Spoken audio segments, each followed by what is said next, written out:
welcome to the DL Gaming Podcast. I'm Bobby. I'm Nick. And I am ready to reveal the game of the year, which you guys have been waiting for. I know that, those who don't have a lot of money, you've been saving your shekels, waiting for DLG to give you the word of approval of what's going to be the game of the year.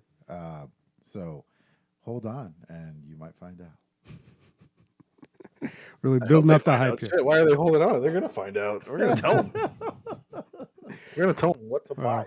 Before we get started, quick shout out. Thank you to Blunts for subscribing to Patreon. It's been a long time since we've had a patron, so we appreciate it. Thank you. You can go to dlgaming.net and click on the Patreon link and check out the rewards there. We encourage you to do that. And let's talk about the game of the year. So this is how I thought we would do it. We'd each say what our game of the year is and then kind of pitch it, and we'll discuss it. And I guess we can settle on one, or should we wait until we play the submissions before we decide? I think we've all played enough to be able to really settle on one. Okay. Unless there's like a glaring one that none of us have played. All right. Well, let's wait until we listen to what our listeners have to say before we settle on one. Okay. So I'm going to kick it off short and sweet here because mine is, this is not going to be the strongest pitch in the world. I don't play a lot of new games when they come out. One game that I did play right when it came out was Back 4 Blood. And I was a huge Left 4 Dead fan, played the first one and the second one, so many hours in that. And Back 4 Blood, I thought, captured the spirit of Left 4 Dead and also had some improvements on it. There were some things that I disagreed with and didn't like, but I thought for the most part they did a really good job. And the game is going to be, an ongoing experience where they have improvements and adjustments. They've already talked about, they've already had patches and they're already talking about the things that they're going to change. One thing that they're going to change too, they're going to add a card that allows you to swap out your weapon. So, you can't take off a scope from a weapon, right? So they're going to have a card that allows you to do that. I still think that's kind of stupid. I think they should just let you do that all the time. It's one of those situations where games are, I feel like there's a bunch of people sitting in a room designing a game and they're just like, well, I don't know. If we do that, the players might have too much fun. We don't want them to have too much fun. That's a good idea. But it's not going to make us money. Yes. Yeah. I don't see the downside to just letting everybody just maybe it would make it a little bit, the game needs to be easier, first of all. So if it makes it a little easier, then hey, what's the problem? And plus it would just, it excites people when they play a game and they can manage their character and customize it and stuff. Yeah. And it's really a clumsy way to do it. This is my game of the year, by the way. Can you tell me what's your favorite part of the game? It's not the story. Honestly, I did not care about the story at all. It wasn't until I'm talking 40 hours into this game where I was playing the part where you have to defend the bar where the music's playing. They play the jukebox to attract the zombies so people can escape. And I kind of paid attention to it. For this, my 20th time playing that map, I finally paid attention to that part and a little bit of story and what they're doing and how the soundtrack creates a cinematic bar fight scene almost. And I was like, oh, that's really cool. And that's what everybody's been saying from the very beginning of this game. It's oh my God, this scene. For the longest time, I was like, whatever. But Did you feel like you miss a lot of stuff like that because you're I'm pretty sure it sucks, so I'm just not going to pay attention? Well, the reason I didn't pay attention is because my favorite part of the game is honestly just the design of it. Yeah, the mechanics of it. I thought the gunplay's pretty good. Sure, it's all right. But it's different than Left 4 Dead. It doesn't have the AI director where you get these random hordes in different spots, and it's not, they send a lot more special infected at you in this one too, and it almost feels a little more like World War Z in that way, but I don't know, it's just moment to moment excitement for me. So I know it's not like the strongest pick. There's a lot better games out there that came out this year, but I didn't play them, so I can't really speak to them. This got some awards. This got a lot of best multiplayer game this year. Okay. Yeah. More than one. I think at least 2 or 3 that I saw. Mm-hmm. Yeah, and I love multiplayer and I love co-op games. Last thing on what you said about swapping out your attachments. Like, if you're putting the card in, that means the mechanics are there. You already wrote the mechanics. You can do it. Mm-hmm. So why not open it up? Just make it a passive for everybody. Yeah. Yeah. Or I don't know, maybe if one person gets the card, then the whole team can do that. Like, I just don't see why they gate that behind cards. I don't know. That would make the game a lot better for me. And it's not even like, well, do you think it's important enough to hold a card slot for it? Yeah, I don't know. Maybe. Like, is it in meta to hold it? Like, if you got it early on, maybe, then you get more use out of it the rest of the game. But I don't know. But I do like the card system in general. That was something I was really impressed with. I do have one more question for you, Bobby. Why this over Age of Empires? Because I know they were kind of neck and neck, no? Or I mean, Age of Empires was really good, and it's almost very similar, the two of them, because they're both kind of a new installment of a major franchise. Yeah. But that were favorites of yours. Yeah. The reason I went for Back for Blood is just I just went with my gut. I'm like, what's the game that I just really got hooked on and played the hell out of that came out this year? You had spreadsheets, bro. That's good. Well, though. no, I didn't have the spreadsheet. There's the compendium, but yeah, I was doing my research on this game. Research, it's good. Yeah. Yeah, no, I just put the most hours into this game, and I think that speaks for itself. I mean, Age of Empires is a fantastic game. What's that? What's your least favorite part of the game? Least favorite part of the game? I don't know. I guess I could say the card thing with the attachments, but that's not huge. I don't like the static positions of things. I know that they move around, but there's static options. These crows can spawn in one of these 3 spots. Yeah, I don't know. That's like every game, the though. the scripted chance stuff, but I mean, that's just video games in general. I wasn't too bothered by that. I don't know. I think that the difficulty is really something that needed to be addressed, and I think they have, but I don't know. I haven't played it in a little while, so I'm not sure where they're at with it. But it was really annoying where I was either going to play on something that was too easy and just grind, or I was going to play on something that was too hard and make. Have a good run, maybe 1 in every 5 tries, and just basically have to spend hours until I actually get the good run. From the outside, man, it always seems, no pun intended here, but the difficulty is one of the hardest things to program. Well, I don't know about that. It really seems like it. There's so many knobs you can. When you adjust difficulty, there's so many knobs to play with. You can adjust the health of the enemies, the damage of the weapons, so why didn't they? There's just so many things that you can tweak. Well, they had, I don't know, they were happy. Like, they shipped it like this. They were happy with the difficulty. I think they... One knob's on 1, they're like, that's good. And the other one's on 11, they're like, that's good. Let's just ship it like that. I mean, it wasn't until people were just like, dude, come on, seriously, what's up with the difficulty modes on this? Yeah. That they finally were like, oh, okay, we'll adjust it. And they're going to add that 4th difficulty mode. But, I mean, they were happy with it. They're like, yeah, this is just going to be a really hard game. But I don't know. It was missing that in-between spot, where like casual people, hardcore, and then like you're playing with your friends who aren't very good at this game. Yeah. Kind of mode. Right. No, totally makes sense. Yeah.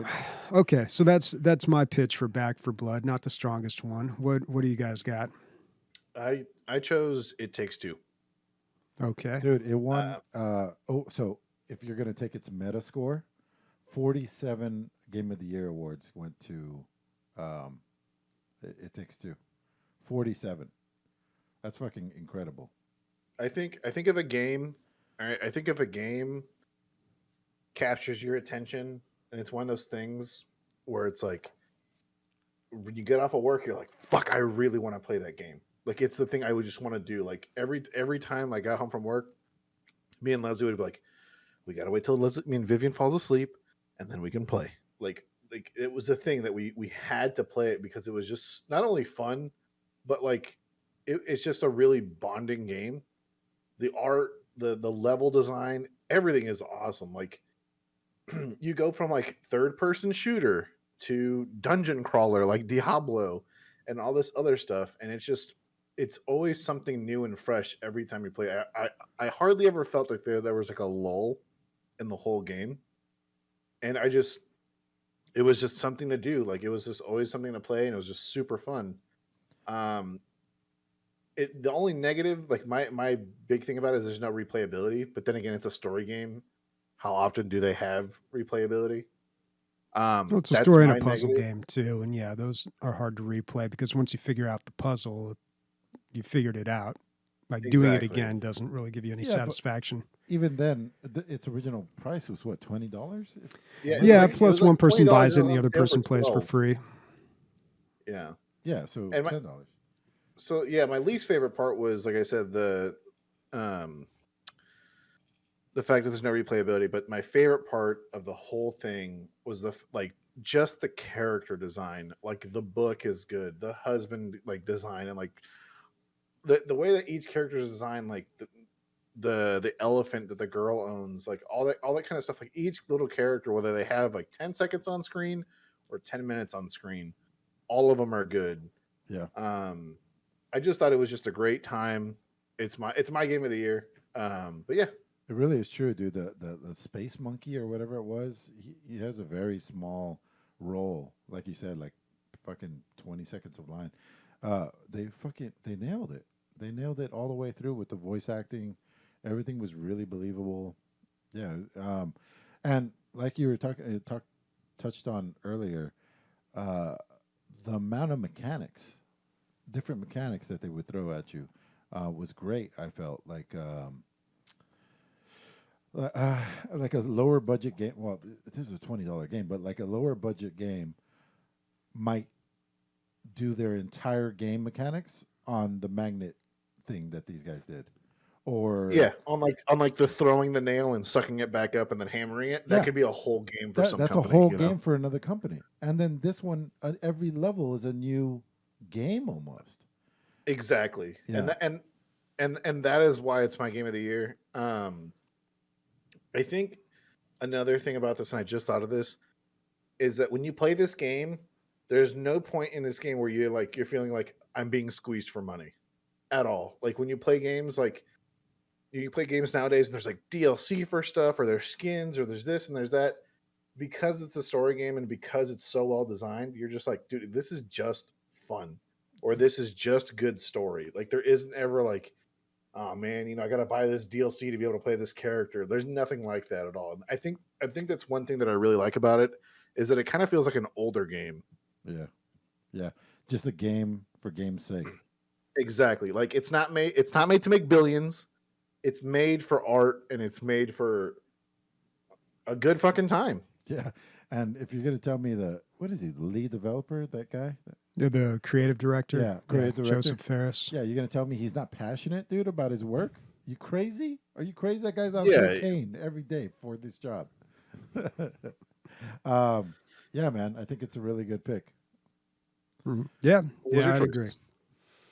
Yeah. So I'm alone here. I don't find anybody else that agrees with me, but I thought New World gets extra points for doing something so difficult. How many failed MMOs did we have consecutively, year after year after year after year? Every once in a while you'll have a Black Desert Online, or you'll have a Genshin Impact that will do something, but it won't light the world afire like fucking New World did. The price point was good, $40, no monthly subscription. No sub. Yep. Yeah. I thought that was great. One of the craziest things that I really like is that it made me enjoy crafting, which I've always hated in most games. That is crazy, dude. That is a lofty. It's like, I don't know, me enjoying like fashion design or something that I've never even thought about enjoying. And then all of a You're like sudden, I'm fucking, enjoying a dog show. You're like, man, I really oh, enjoyed one this of is these, but it. this is new. Yeah, I like this. this is the bee's knees. Um, so yeah, that was good. I thought the way the combat worked was incredible for an online game. Going with that Souls like kind of combat and actually working, somehow making the netcode. The netcode worked. I mean, for a game like this to work, it had to. I know they have infinite money, but their three previous games that failed show that money isn't all that's needed, and they pulled it all together and they made a good game. I know that the big problem with this game is that there's no end game or whatever the hell, but I don't understand why um, games that are intended to be played for a long time are graded on a different scale. This was $40, and you got at least 25 solid good hours out of it. That's like I'm lowballing big time saying 25 hours. That on any other scale, if you were to buy a first person shooter that was $40 and you got 25 hours of gameplay that you really enjoyed, you'd be ecstatic. But because it's an MMO, it's graded on a different scale, and it's Exactly. got no end game, it sucks, or it's not as good as we wanted it to be. I don't believe that it should be graded on a different scale. Every time that Bobby complains about Destiny, I'm like, dude, you got 100 hours out of it, but he's like, the end game sucked. And I'm like, I don't understand. It doesn't make sense in my brain that like if you really enjoyed a game for a long time, and then the end sucks. Well, I don't know if Destiny. First of all, I only played it when it first came out, and the end game, there just wasn't enough of it with Destiny. They had a really good dungeon where there were these puzzles and fights that were actually really creative, but there was like one of them, and that was it. So it just needed more. But I think that the problem that people have with MMOs is that it's the carrot and the stick. So you do the grind to get up to the fun part. So you could say, yeah, I got 40 hours of it, but that 40 hours was just basically me grinding to get to a point where I thought I was going to have fun. And then if you get to that end game where you think, oh, this is where the fun begins, then if it's not there, disappointing, then that can be a big letdown. But I don't know. That's my experience with WoW, because everybody knows WoW is just really about the end game. I guess I'm more of a journey, not a destination guy, because I'm having fun every single level. I'm chopping down trees and having fun with those. It doesn't make sense. I think one thing about this game that I like the game, right? I stopped playing because I kind of felt like there wasn't all Because you that were a much to bread do for me baron. after a while. You were the Huh? bread because you were the bread baron. The That's bread how. baron. That's Yes, how. I was the bread. I made a lot of money, by the way, on that fucking bread. Um, but the one thing is that like I love PvP, right? I love PvP in Dark Souls games, and it's one of the reasons why I wanted to get in this game so much. And when I did get into PvP situations, it was awesome. But the inability to get into wars and to other stuff because I wasn't a sweaty guy who played 20 hours a day and was already maximum level, so they automatically get picked above everyone else to participate in the battle or whatever. It sucks. It really sucks. And me and all my friends got on. We got on the same server, and we're just like, we want a PvP as a team. Like, and they're like open world PvP is open world PvP. I get it, but like it's way different when there's battlegrounds, and one of the main parts of the game is PvP, and you can't really participate in it because you don't have infinite amount of hours. It's one of the reasons why WoW even has players like twink players. Like there are people that never reached max level and they just played a level 19 and just played PvP that way, and that's all they play. Why not have lower tier level PvP? Well, those people in WoW that do that, they got max level players or characters. They probably got a dozen of them. They just happen to have another set of characters that they just keep capped at a certain level just for PvP combat. Yeah, but what I'm saying is that combat is there, or like that option is there, and if it's in New World, it's not. Like you legitimately have to be like either max level or have the best gear, else you're not chosen for the combat or like the battlegrounds. Who does It's the not that choosing? hard to just create a small battle arena and then just say, hey, these 10 idiots versus these other 10 idiots, and they just whack the shit out of each other. Well, I don't know if they capture got the flag. numbers that WoW does too. Like if you're going to populate battlegrounds with lower level characters, then you need to find people that are on the same level. Yeah, That can be difficult if there's not as many people. Yeah, that's true. I don't know. I just feel like the PvP aspect was just it was like a unless you have a certain amount of time, you don't get to participate kind of thing. Yeah, I can see that. All right, thanks for shitting on my game. I'm not trying to shit on your game, but I'm trying to prove why you're wrong. Right? Yeah. It's fucking it's Takes Two. You know it is. All right. Well, let's hear what our listeners have to say. We've got a subscription from SMI Jeff. Thank you very much. 23 months. He says his game of the year is Leisure Suit Larry. Okay. What? Nice. Was there even one released this year? I don't think so. Was it this year? There was a remake or a new one. And it actually did pretty well. I think it was pretty well received. It was made by a team in Germany. Wet Dreams Don't Die. But I think that was the year before. Yeah. Not sure. I can't. Your screen's a little blurry, Christian. I can't see the release date. Yeah, a lot of Leisure Suit Larry games out there. Aren't they just porn games, pretty much? No. They're puzzle games, adult themed, but no, they don't even show any nudity. There's, I thought they did. Don't believe so. No, I don't think there's ever. Can we get a Google on that? Can Hey, you everybody. see if Leisure Suit Larry shows any nudity at all? Sure. Thank you. I'm gonna go ahead and say no. There has not been any. But full back nudity. Full back nudity. What is that, like a bigger than a halfback nudity? No, just a naked back. A naked It's back. a naked fullback on a football A naked team. fullback, yeah. That was a football joke for anyone that got it. Yeah. No one here. Ouch. I have to review a game on this podcast. Not this episode, but maybe like in a month or something. Did you guys see Burn Division bought me Treasures of Nadia?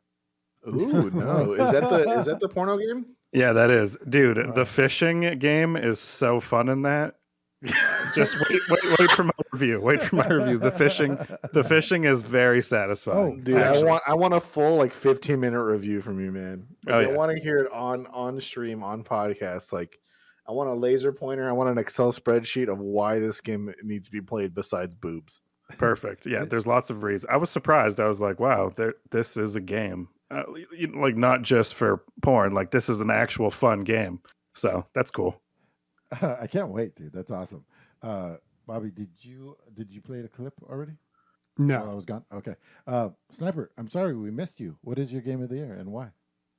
I didn't. My game of the year is called Suzerain. You probably haven't heard of it, but it's a point and click political adventure in like a world that's supposed to be the 80s, but they use different names and stuff.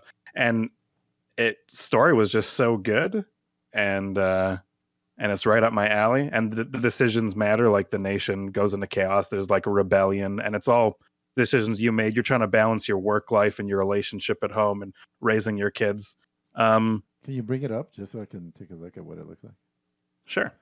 Yeah, for people that like these types of games, I think it was maybe kind of the best type of this like political sim. Yeah. But yeah, you choose budgets, you choose where to build infrastructure, and but these are all people that you're talking to. You do it as you're talking to people, and some people are corrupt, some people want you out of government, and it's about a 10 to 15 hour game, so it's not too long, and there's a lot of replayability on these decisions. So yeah, I was surprised by Suzerain. Good game. I feel like in your past life you must have been like a shitty lord, you know? Yeah, probably. Right. Yeah. You just love managing people and things. It's crazy, dude. It's crazy. I find it crazy that how much you love one type of game. Have you ever like wondered how your friends play certain kinds of games? You mean why they play them, or? No. How? Like, so for example, I have a friend. He's not that bright. All right. And That's why he's my really friend, good at RTS games. so I can explain things to him. That's why I keep him around. It's fun. And I'm like, you're dumb, but why are you so good at RTS games? And this guy's APM is just bonkers. Like, it is insane. And it's not like he's like devising some divine strategy. It's just that by the time that you have like 10 soldiers, he has 30. Like, it's like that kind of shit. Is he good at one RTS or no, just in general, dude. Yeah. Just in general. It's really crazy. Like, we used to play StarCraft and we used to do like 2 versus 2 because it was those 4 of our friends. And really whoever had him on their team would usually win. But like even now he's playing Age of Empires 4 and he's just like murking people online. when God was rolling the genetic lottery, he rolled a 20 on fucking APM and I rolled a 1. Or You're like, the arthritis is acting up. I can't click my barracks. It's so bad. If I have 3 things to do on my list for an RTS, I start to panic. At 3. There's more than 2.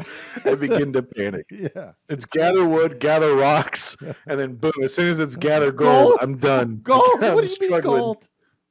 Yeah. Ain't nobody eating.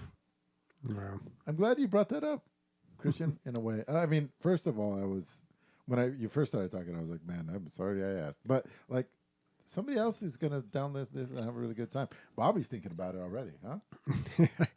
I don't know. I didn't even finish Papers, Please. Yeah. Isn't that crazy? And that's one person that lives in this nation that this other guy has to run. Yeah. There's when it doesn't happen often, but sometimes people who listen to this show message me on Discord and they're like, "Damn, dude, I played the game out of that obscure. I played that obscure game you mentioned. Thanks for talking about it." And those are like really special moments for me. I appreciate them. So if you do pick up Suzerain, let me know. Let me know if you enjoyed it as much as I did. Fuck yeah. And then, by the way, the reason I brought that up is I want to see how Sniper plays like political games or like governmental games, because I want to see if it's like a full like communist manifesto and like everything's equality, or he's just like incest. I'm ruling this country. Like, my bloodline's not going to end. Because like I see you play that what's that game where like it's in Europe. Crusader Kings. Yep, Crusader Kings. And Yeah. like that's the joke, is that like you can just outlandishly commit incest all the time just to make sure that your reign doesn't end. Honestly, it depends how high I am. Like, I really like to, it's so fucking nerdy, dude. But like, you get into the character, like you try to see it through them and you do what you think they would do, right? So in Crusader Kings 3, if you roll a tyrant, you're going to play evil, because that's who your character is. You say evil, I say effective. Yeah. Well, yeah. Anyways. I just assume that like your kind Canadian heart rolls one way, and then when you play games, I feel like all your devious fantasies play themselves out. Like, oh yeah, you go in a room with no bathroom, that kind of thing. Yeah, just I have a feeling where it's like everything for his citizens is super nice. Everyone's living in luxury, but as soon as it's wartime, it's like ration everything. Even the kids are going to the front lines. Get them on there. Yeah, that is true. That's how I played Frostpunk. The kids went to work. Yeah. Hey, Christian, have you watched The Great?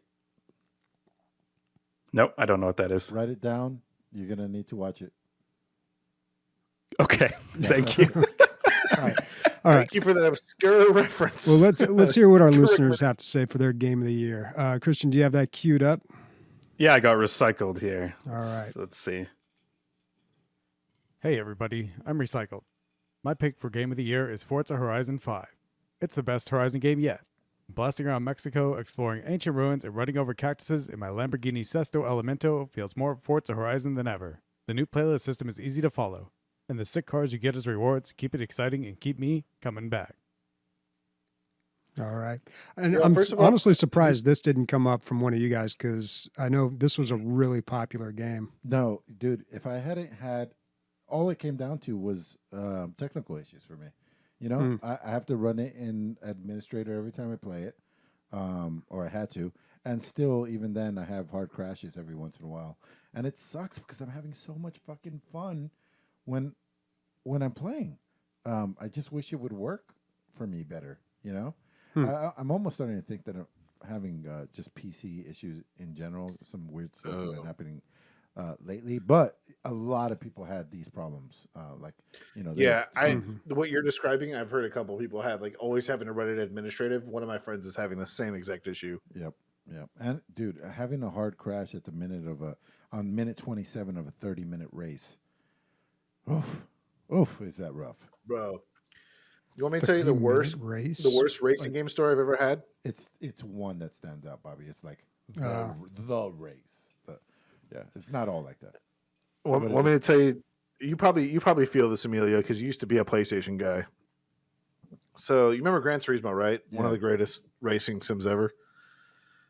In every Gran Turismo, there's a 24-hour race, and it's not like in-game 24 hours where a minute is only 10 seconds or something. It's actually 24 hours.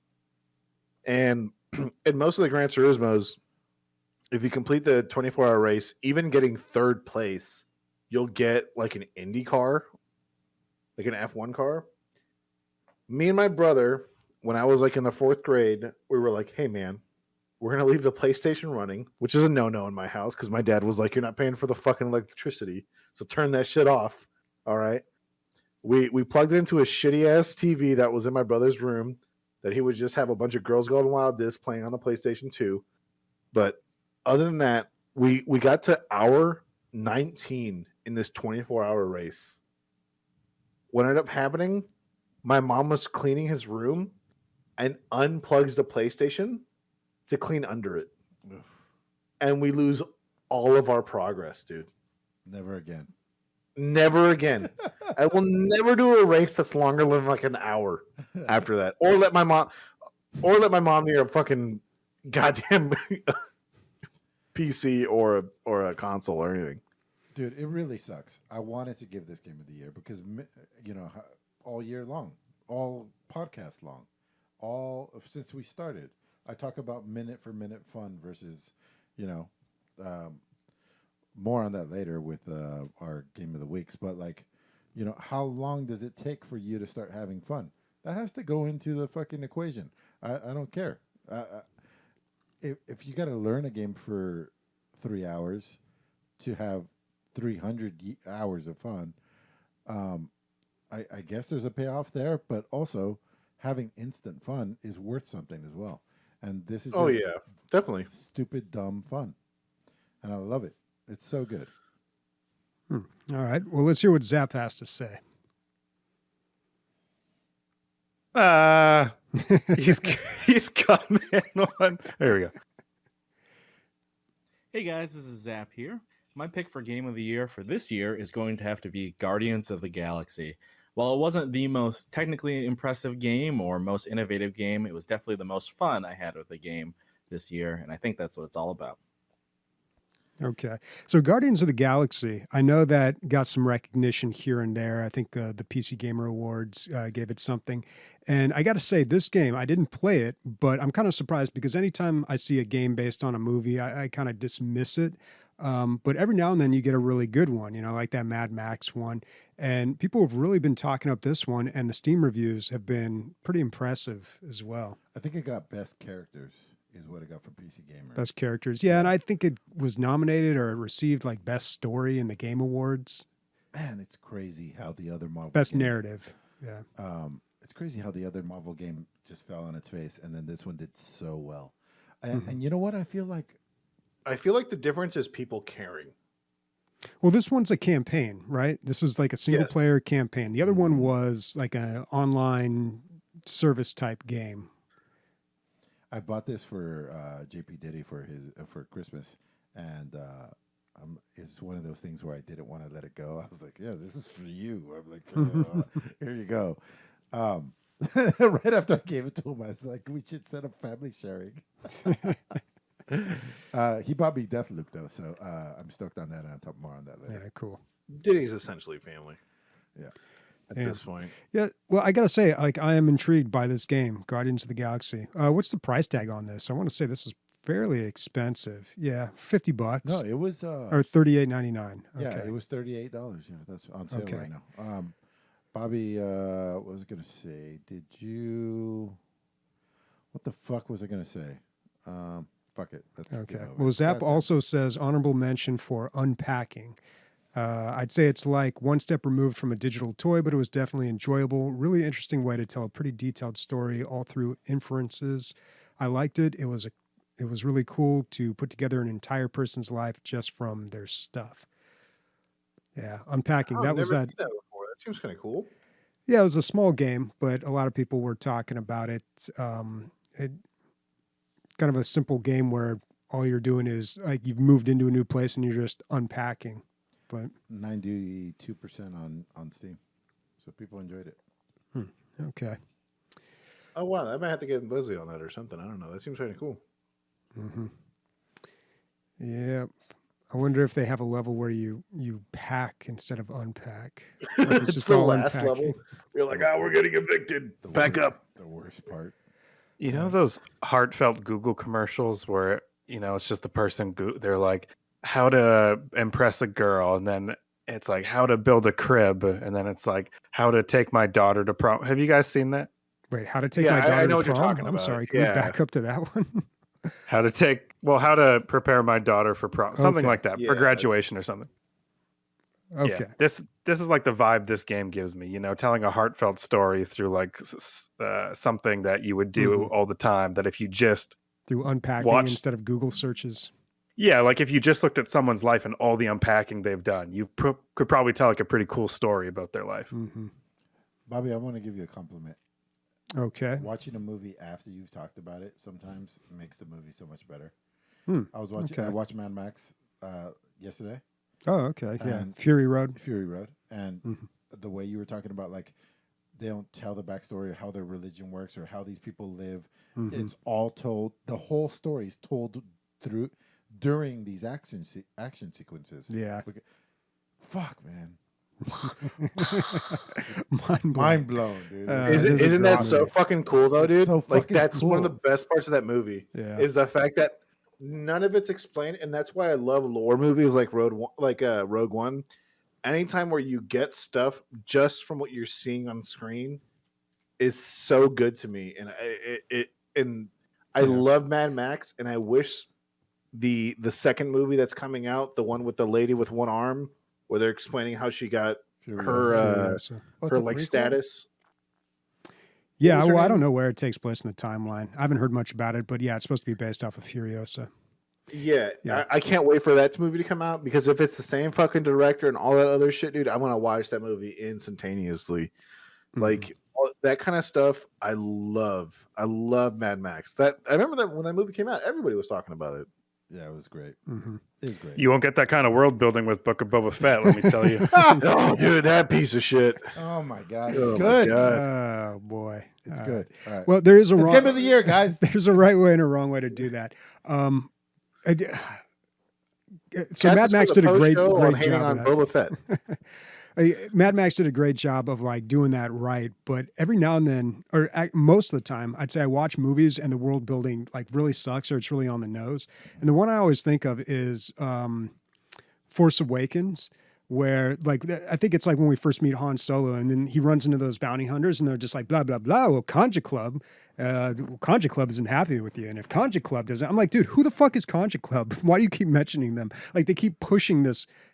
I don't know, for some reason that just struck me like it was like a offbeat note when I first saw it. Now every time I watch that movie, whenever that part comes up, I'm just like, oh, here comes that fucking Conja Club rant. I'm on Google, who the fuck is Conja Club? And then sometimes you make movies worse after you talk about it. Yeah. All right, Scram's coming in hot. Okay. Hey y'all, Scram TX here.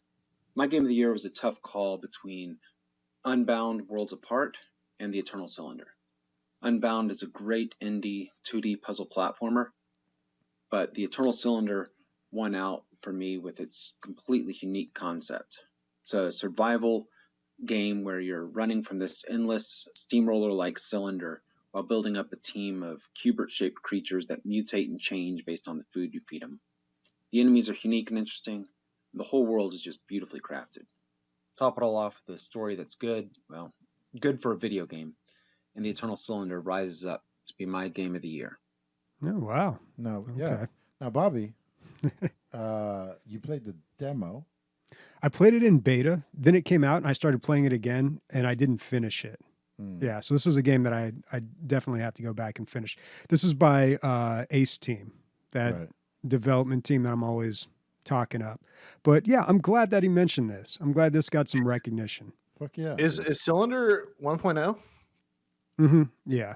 Oh yeah, I'm gonna have to play it then. Yeah, I'm gonna buy a copy for me and Leslie because when you play this and I watched the video, I'm like, dude, this game looks so fucking weird and so fun. Yeah, it's I really. gotta play it. I don't know. They nail that. Like, it's almost like Picasso. Like all the creatures in this environment are just so weird and odd shaped, and it reminds me of their earlier game, Xenoclash. So Xenoclash 1, 2. I played those ones a long time ago. Those are pretty old games. Now, but they had like this locking mechanism that I think is pretty common these days, where you can lock on and then do like lock onto characters and then do fist fights with them. There's a lot of melee combat. But what really struck me about that game was just this world that they built. We were just talking about world building. Like I got the same vibe from Xenoclash. Like the way the characters would speak to each other. They referred to some characters like mother, father, and like they just had this.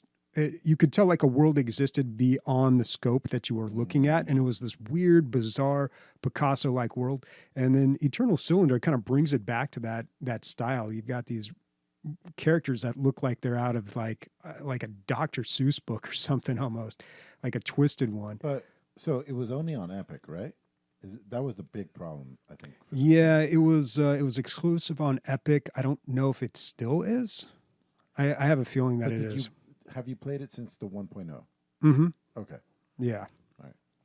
Yeah, and I talked about it a little bit, but I didn't play enough that I felt like I could talk about it too much. Yeah. But remember, I said I was surprised because my progress in beta actually carried over to the 1.0. Okay. Yeah. And that other game he had mentioned, I have not heard about, Unbound. I'm not familiar with that game. Nobody's talked about that game. I've never seen. This is the first I'm seeing it right now. Worlds Apart. Yeah. Okay. Looks like a cute 2D puzzles, platforming. Yeah. Okay. Wizard type character. Like a Shovel Knight type thing. Looks like that wizard from He-Man. What's the percentage on the very positive? Orco. 88%. 88. Yeah. Okay. Looks good. I might have to check it out. Yeah, it's cool. All right. Well, let's hear from Warconius.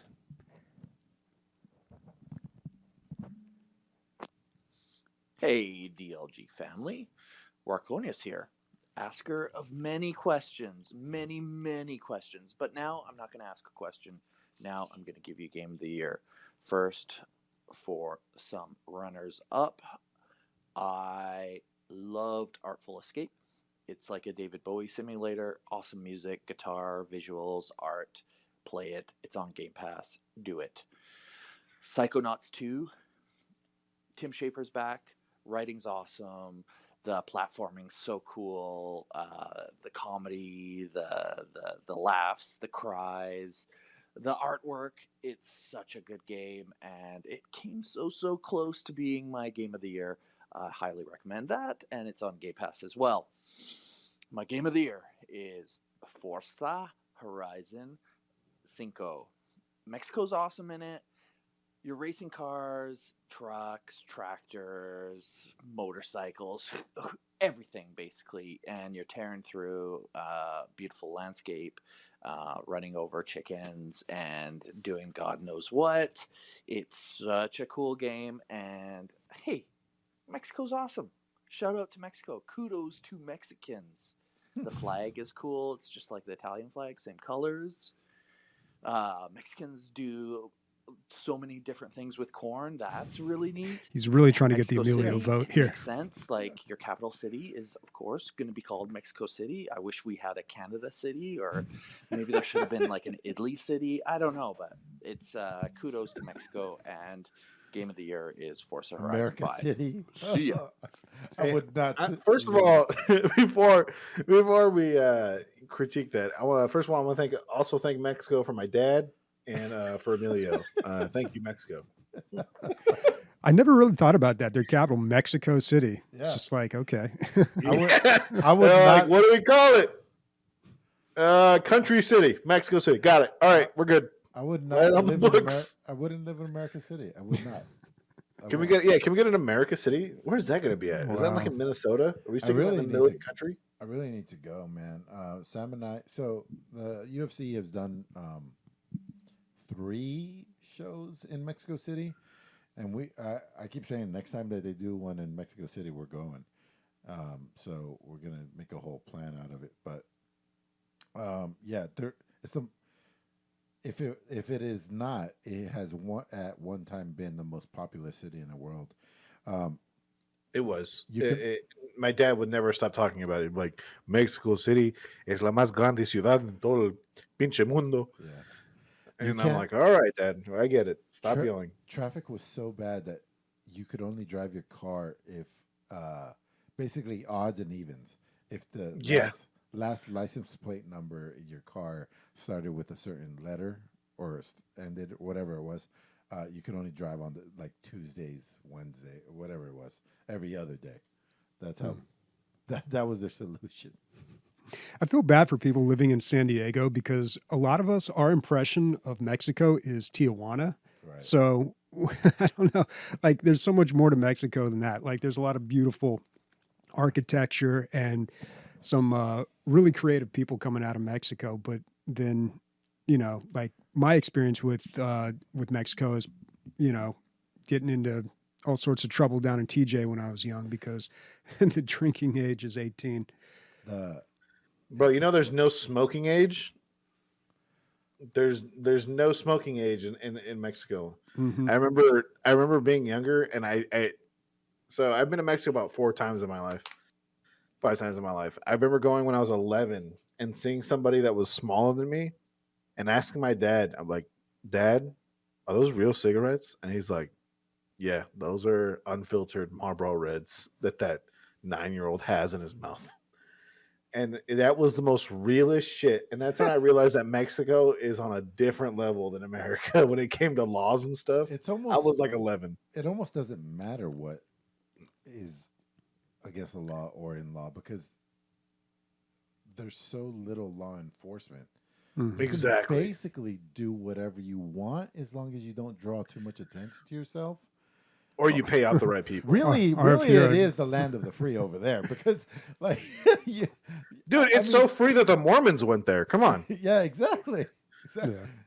Unless you're like a tourist though, because sometimes they get the shakedown by the cops. Yeah. Did you guys see that video on Reddit last week where the 2 tourists went off in the country and the cartels were like, get out of here, you're gonna be killed? And like, oh my god, we don't want to die, please don't kill us. And they're like, sir, we're not gonna kill you. We're not gonna kill you and your husband. Just go the other direction. Like, oh my god, we thought we were gonna die. And then they were it was like the weirdest interaction between tourists and like cartels. They were just like, That's go what the other direction. We're not gonna kill you if you That's go what I that way. try to tell people. People are like, "Well, it's fucking cartel country," and I'm like, "Yeah, they fight other cartels and they fight the government. They have and they own all of the resorts. They don't want to fuck with tourism. Tourism. No, Yeah, that's one of their their avenues of money, right? Yeah, it's one of their revenue streams. So This anyway, podcast got real pro cartel all of a sudden. No. Okay. All right. We've got a written submission here from White But Still Hip. He says, my game of the year is Psychonauts 2. Fun, funny, and artistic. It has the most heart of any game I've played in the last several years. I've got a feeling that this game will be overlooked for more recent games like Forza or Back for Blood, and I'm sure those are both great games, but everyone should at least try Psychonauts 2. So Warconius had a second vote for Forza, and he also mentioned Psychonauts 2, and then we've got another mention of Psychonauts 2. Now, that was a good game, and I think the reason I didn't really connect with it when I played it was just, I don't know, it was one of those games that I thought was, oh, this is good, but I don't know. I was playing something else at the time, and I was just didn't want to divide my attention. But it really did feel like a Double Fine game, or a LucasArts game. and a perfect sequel. I felt Mhm. like, it's really hard to do a sequel. I thought it did a really good job of that. Like, at the end of a game, a lot of times you're like this super powered individual and you have all these powers. And then this game cuts you down by like telling you, oh, you thinking you're at this level, you're actually just an initiate at this other school. You know, you're not actually that powerful as far as psychics go. And there's no doubt in my mind if I would have played this for another 10 hours, it would have been my game of the year. But whatever. We keep the Yeah, ball we rolling. really didn't play enough of this. It was our game of the week a while back, and we kind of played it a little bit, but I don't think we got sucked into it. Yeah. But yeah, I don't know. The first one was so great, and this seemed like just a proper follow-up, but It really was. uh, It didn't get it. I It really I didn't actually get it. picked it up again last week. Oh, did you? Yeah, and you know what? I had fun, but I just like you said, I can tell it's a good game, right? I can tell that everything is there. It just didn't grab me like the first one. Like I can agree with the overwhelmingly positive there, but it's just not for me. Does that make sense? well, I don't think I'm that big of a fan of adventure platformer games. Quite honestly, It those seem could more be like that. those seem more like It a would console be the type game issue. to me, and I don't know. Okay, so our last write-in here is from BMN, and he says Age of Empires 4 would be my vote. Lots of fun PvP or co-op versus AI, similar to the old game, but some nice new features. I think the multiplayer still has some exploits that need to be ironed out. Good campaign for new players. Honorable mention, Resident Evil Village and Chivalry 2. I will give a shout out to Resident Evil Village. Great game. I don't think it's game of the year, but I think it's in the top 5. I feel like that's been the probably the best Resident Evil in a while. It seems like it's gotten a lot more Did you play it? praise. No, I didn't play it. I'm just kind of judging by what I've seen and what I've heard from people. Dude, so unfortunately, current age Resident Evil games suffer from the same issue every single time. And I think the best Resident Evil game in the last 20 years is the last major installment, which is where you go to like Louisiana and you're in the middle of 7 Biohazard. Yeah. Yeah, I played that one. Oh, you think that one's the best? Yeah, where you're with a family and then they just keep trying to eat you and shit. Yeah, you know, Village had that vampire lady that everyone was going crazy about, and I feel like that got it a lot of like, you know, a lot of internet attention. You have a 7'8" lady with a huge boobs and huge butt, and then everybody starts rating your game high. But I think the one issue with Resident Evil is that the fact that it suffers from what the other games suffer from, where it's like the last 10% of the game, it goes from horror survival or horror whatever, where you're like rationing your bullets. It goes from zombie game where you're like actually being scared to, oh, I have 800 rounds of AK-47 ammo, and now I'm just shooting this giant tentacle monster. Like that always happens in every Resident Evil game. And it's something that I've seen in video essay after video essay and video essay about Resident Evil currently and in the past, where it's just like, we don't know how to end the game, so let's just make it a bullet fest. And that's what happens. Okay. Yeah, I guess I could see that. I mean, I haven't played a lot of Resident Evil games. I played 5 and 7, and that's it. Just cursory amount of 7, right? Yeah, I played a good amount of that. Oh, did you? I want to say I played half that game. Oh, shit. Yeah. Dude, man, I was thinking about it the other day. I'm like, I feel like Bobby's cynicism keeps him from enjoying the Resident Evil system. The Resident Evil series? Yeah. Why was the cynicism get rid of that? I don't know. I never really connected with these games. The only reason I played 5 all the way through is because that was the co-op one, and I played it with a friend of mine. That's the one in Africa, right? Yeah, that one. Yeah, that one's a good one. Bobby or Chad and I fucking played, I want to say Resident Evil 5. Dude, that very first, not even the first like level. It's like a first area? intro. It's it's really weird. It's like a intro to the game. It's super hard. Yeah. Like there's just waves and waves that keep coming at you. Dude, we could not understand why we couldn't pass it. It's Chad. He's a master fucking console player. And me, I've been playing video games my whole life. We could not get through that. We spent like 2 hours trying to pass that fucking thing. It You know was what's crazy? insane. If you complete all of those waves right, and you don't flee when it tells you to flee, you actually get a bunch of shit, Oh, really? hitting guns and stuff. So I was one of those people that really played the multiplayer for that, and I was part of the crowd where like you're trying to unlock some of the secret guns. Like there's like a quadruple barreled shotgun, and there's like there's all these other different kind of like secret guns that you can unlock. And one of the things was that surviving in that first wave where you like they'd say, "Oh, you got to leave. Like it's getting too crazy. If you don't, you get a bunch of shit from it." So Interesting. Okay. I'm surprised. Out of all these listener responses that we got, we didn't get a single one for It Takes Two. Yeah, That surprises me. That's true. not enough married people. I'm just kidding. So, yeah. You mean messages from all these virgins? So let's hash it out, right? Is this the point where we hash it out? Sure. So was anybody swayed? It seemed like the two biggest ones from the listeners was Psychonauts 2 and Forza Horizon 5. I would very easily switch my choice to Horizon. Horizon 5. Would you choose Horizon or It Takes Two? I would lean towards It Takes Two. I like how we're just completely dismissing Back for Blood. Well, dude, last week. Even you said something about Back for Blood being bad. No. I didn't make a strong case for it. You know. I don't know. I don't think it's No. Game of the Year material. But No, but before we do last this, year- let's take a look at PC Gamer. Let's pull up PC Gamer's Game of the Year. We had talked about that. So they did a really cool thing on their website. They counted down to New Year's, and every day they released like their Game of the Year in each genre, and then ended with their Game of the Year all time. By the way, best segue. You see of the that year IGN? goes to you right now. But wait, before you do that, let's take a look at Stage Left. That was really. I was like, whoa. That what was is the it? best transition all year. Yeah, Can we get a dude. nomination? Can we get a Yeah. clip? And Put on I YouTube? always ruined it by calling attention to it. But anyway. All right. What do you Their call it, Game of the Year, and God, this was, I want to say flash in the pan because it came and went very quickly, but Valheim. Remember how big we were renting a server for a while and our Discord was just popping. Was that this year? That was this year. It was at the Oh my beginning, right? god! Yeah. Fuck, I'm old. February, March.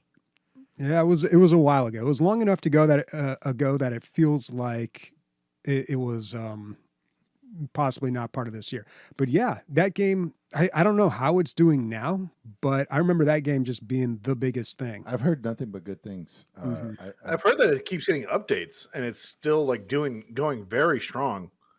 Yeah, I imagine there's still people playing it. But I mean, when this game came out, though, like everybody on Discord, everyone on my friends list, like it was just everywhere. Everyone was playing it but me. Yep. You know what? What I will say about this year, I thought there wasn't that many options for Game of the Year. But now that you bring up Valheim and some of the other ones, I really think there is. Because I thought 2021 was a poo-poo year for games. We got so many delays, so many change of release dates, all these other things. Yeah, well, it was a tough year for video games in general. It's a drag in general that the beginning of the year always gets snubbed.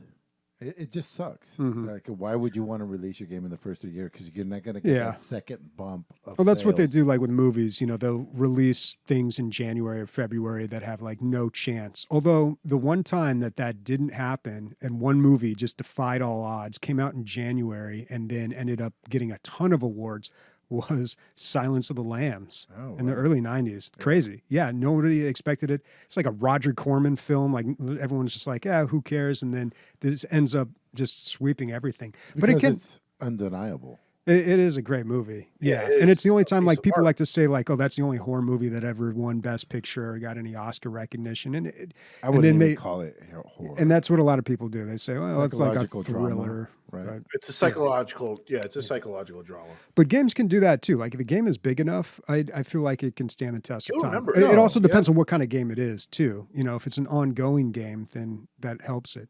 But Well, let's look at a few other of the winners here. Let's read them all, dude. It's not a super long list. Okay, Did so you, best. wait, before we read this, did you guys see that IGN released their list of top 100 games of all time? PC Gamer does it every year. And it's an ongoing list, which I really appreciate. I haven't seen IGN stuff. Number 1 is Breath of the Wild. Oh, because IGN has like console games. Yeah, Yeah. I'm not surprised by that. A lot of people really like that game. Yeah. Okay, so best ongoing game is Apex Legends. Okay, cool. Ray was just telling me how good it is and has been getting. Really? Yeah, I've heard nothing but good things. How it's getting better and better and better. Which is crazy because like the free to play model, I want to say in general lends itself to, the game gets older, the revenue stream gets smaller, so you have to do more extreme and shady shit to keep the money flowing evenly. So it's really roller coaster. Yeah, well, I feel like the season pass is really where it's at, though. Like, that doesn't feel super exploitative, and they make lots of money off of it. Yeah. So I feel like that's fair. I think the other thing that they do so well, though, they took the League of Legends approach. They just kept adding characters, and to this day, they keep adding characters. No, I don't think you've heard, dude. That mixes up the meta, and you have to relearn the whole game every time you a know character my comes stance out. on that. No, but when I was going on my rant against like releasing tons of characters for a MOBA, I did say like that's the one thing that reinvigorates the game more than anything else. Like if you need to give it a kick, just add a new character, and everyone's like, "Oh, new character, got to jump back in, play the character." Like it's the easiest thing to do. Maybe not it's the easiest and most effective thing to do for a game like that. Didn't we give Apex Legends Game of the Year? Mm-hmm. Yeah, we did. I believe so. Yeah. Well, good for that game. I'm glad it's doing good. Yeah, me too. Okay, best co-op, Back for Blood. Okay, There you go, little Bobby. recognition. There I'm not we too go. far off here. All right, best multiplayer, Chivalry 2. So one of our listeners mentioned that. I didn't play Chivalry 2. Played a lot of Chivalry 1. Oh wait, we did play Chivalry 2. Didn't we all play that together? I want to say it was No, I Mordheim. played it with my Oh, it was friends. I don't know who Mordheim. you- It was Mordheim. Okay. Yeah. AKA the other Chivalry. Yeah. Best horror game, Resident Evil Village. So there we go. Bobby, Yeah. Nick was singing the praises of Chivalry too. He was like, "This is the best shit fucking ever." So At the beginning of the year. I will say, so the problem with my Game of the Year choice, right? It has to be something that I can play by myself and with others, right? And It Takes Two is one of those games. For Chivalry 2, it's one of those games where it's like, unless I'm playing with two of my other friends, I don't want to play it. Like, unless someone else brings it up and goes, "Hey, Matt, let's play Chivalry 2." Yeah, I And, couldn't imagine jumping in that game by myself. And by the way, no, you can't play It Takes Two by yourself. You fucking Yeah, no, it literally takes two. Yeah. It literally takes two. Okay, best strategy game, Old World. Not What familiar. is that? I don't even know what that is. I'm going to recognize it when I see it. You guys don't remember my glowing review of Old World? It's No, fine. click on it. Click on it. It's fine. Click on it. I'm sure when we'll see it, we'll be like, oh, yeah, that game. You know, it's like the Civ mixed with Crusader Kings 3. I got really high and I played it for 40 hours. And it's an Epic Game Store exclusive, so no one's heard about it, or very few people have heard about it. Okay.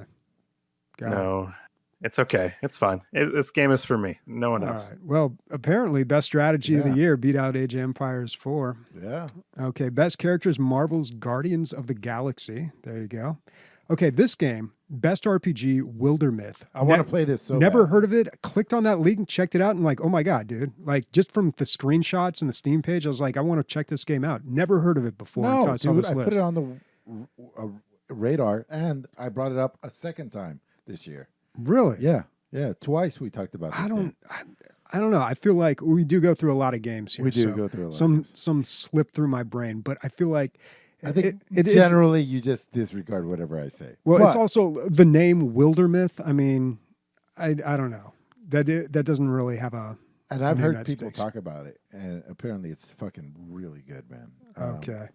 Yeah, it's been on my wish list forever. I Okay. just don't have time for an RPG. I don't know why, but just like for some reason now it just stands out to me. Yeah, because it's not me saying it. All right, let's go. Best shooter, Halo Infinite. Yeah. Oh, well, shooter. God damn. Hmm. Like I'm saying, like I feel like that was the downside. Of I mean, it. shooter's such a small genre these days. Yeah. Like, what is it really competing against? You know. Yeah. Best design, Loop Hero.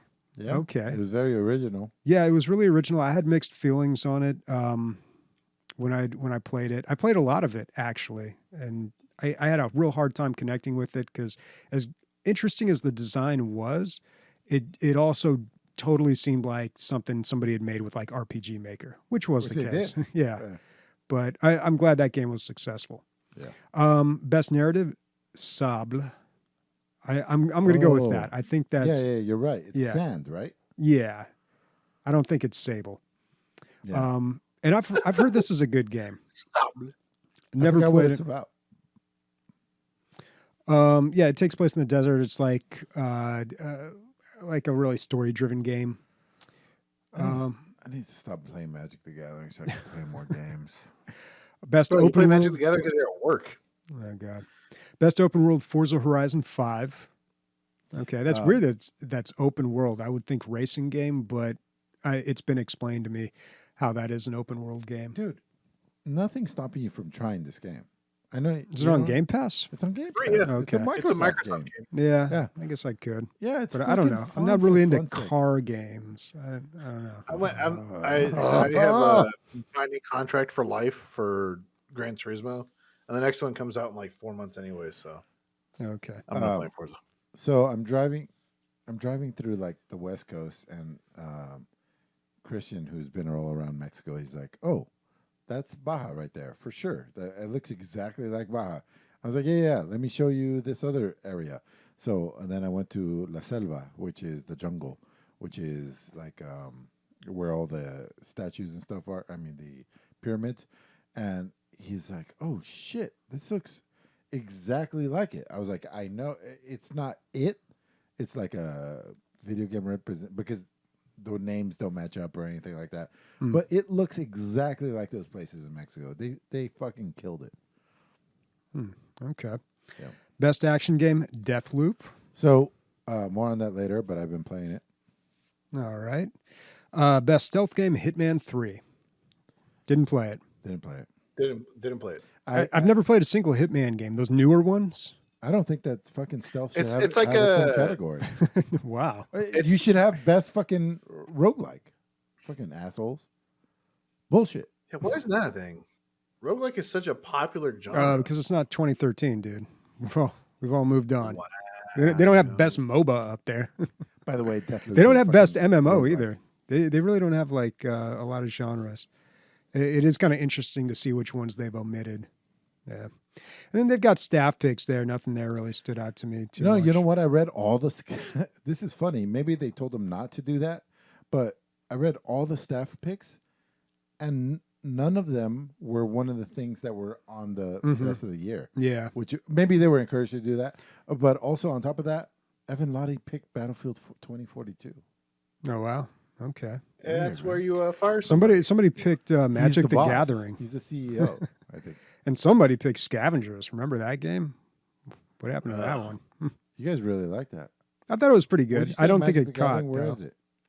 Alan Dexter picked Magic the Gathering Arena. I mean, I 100% would have picked that if I thought I could. But that doesn't count. Magic's been around for 20-something years, dude. Yeah. Anyway. Okay. Like just All because a new version. Well, came someone out on the picked computer, Jackbox it's Party Pack 8 too, so let's not get too what caught are up. these rankings? You know what? All right. Mexico, thank All you. right, for So the- now that we've got all the factors here, Now we fight, right? it's probably just going to be It Takes Two, right? No. I think it's What are you talking about? Motherfucker, you played it for like 3 weeks. I think it's clearly Forza Horizon. I don't know. Because Yes. we've got 3 Go for it. people here. So how many votes does it take to win? So, It takes 2. oh. Yep. All right. All right. I thought you guys were going to All pick right, up on it. I was waiting. wrapping it up. Everyone go saying- home. Bobby you're got the saying- pun of the night. You're saying that you siding with Nick outrides me, right? But I said that 0.5 to voters of the call-ins. Okay, right? but Forza Horizon 5, was that a... did they pick that as their number 1, or was that an honorable mention? I think we only had 1 vote for Game of the Year for No, it. I it thought it was got an 2. honorable It mention got for 2. other people.